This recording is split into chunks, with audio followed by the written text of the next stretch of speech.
Kryetari I Partisë Demokratike Sali Berisha ka zhvilluar këtë të hënjë mbledhje në Kolegjin e Kryetarëve në selinë e Partisë Demokratike ku janë diskutuar çështje që lidhen me organizimin e brendshëm të partisë dhe zhvillimet politike në vend. Në fjalën e tij, Berisha shprehur se mbledhja është thirrur për probleme të rëndësishme të partisë dhe të vendit, duke theksuar nevojën për angazhim më të madh në terren nga drejtuesit lokal dhe strukturat e partisë. Koordinatorët e degëve, drejtuesit politik të kenë një agjendë të vazhdueshme dhe kryetarët e bashkimit patjetër, të kenë një agjendë të vazhdueshme takimi me strukturat, takimi me qytetarët. Ai ka deklaruar gjithashtu se Partia Demokratike ndodhet në kilometrën e fundit, duke nënvizuar intensifikimin e punës politike dhe rritjen e kontaktit me qytetarët në këtë fazë. Kjo do thotë që problemet që ne kishim I kemi lanë mbrapa. Tani kemi një problem, dhe ky është problem Edi Rama, pushteti I krimit. Dhe ne duhet të qëndrojmë me të gjithë forcën. Koha provon se protesta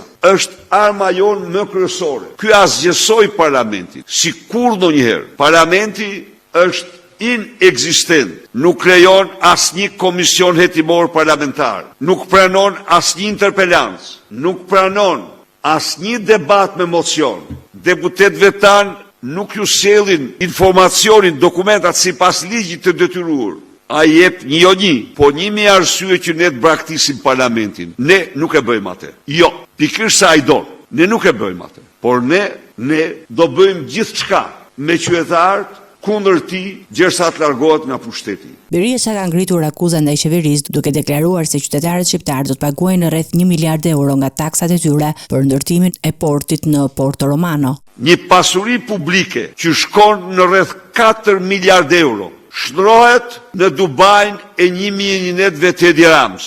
Alabari I tij është vetëm fasada, por ai ka deklaruar, unë investoj 70 milion. Kaq do investoj? Në 12.600 apartamente, në 6 hotele luksoze, në marinën për 200 jate, në pishinat e standardeve më të larta, janë paratë e Franz Çopjes dhe Edi Ramës, paratë e troplinëve të Suelçels, janë paratë e klaneve që ky kontrollon, absolutisht janë që të gjitha për miliardierin Edi Rama.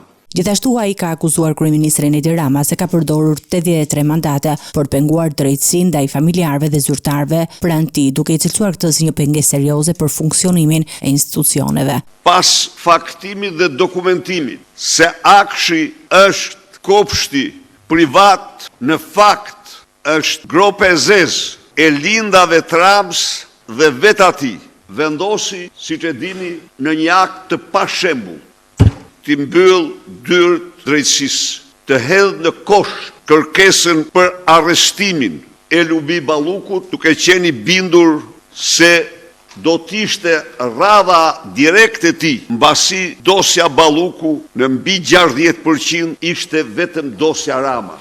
Në përfundim të mbledhjes, Berisha ka përthirrje për organizimin më të fortë në bazë dhe për shtim të takimeve me qytetarët nga përfaqësues Partisë Demokratike si pjesë e strategjisë politike të opozitës.